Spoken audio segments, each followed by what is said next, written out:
हाय, आज आहे संकट चतुर्थी. माझी तर पूजा झाली, तुमची झाली का?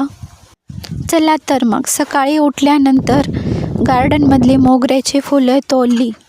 दुपारी फराळ करण्यासाठी शाबू भिजवला. देवाची पूजा करून घेतली आणि रांगोळी काढली. गार्डनमधून आणलेल्या मोगऱ्याची गणपती बाप्पाला माळ बनवत आहे.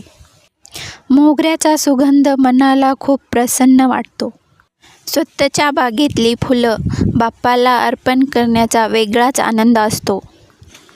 दूध आणि पाण्याने बाप्पाचा अभिषेक केला. मोगऱ्याची माळ आणि ताजे फुलं अर्पण केले. धूप आणि उदबत्ती लावले. धुपाचा सुगंध आणि उदबत्तीचा दरवळ वातावरण प्रसन्न बनवते. दिवा लावून आरती केली आणि बाप्पाच्या चरणी प्रार्थना केली.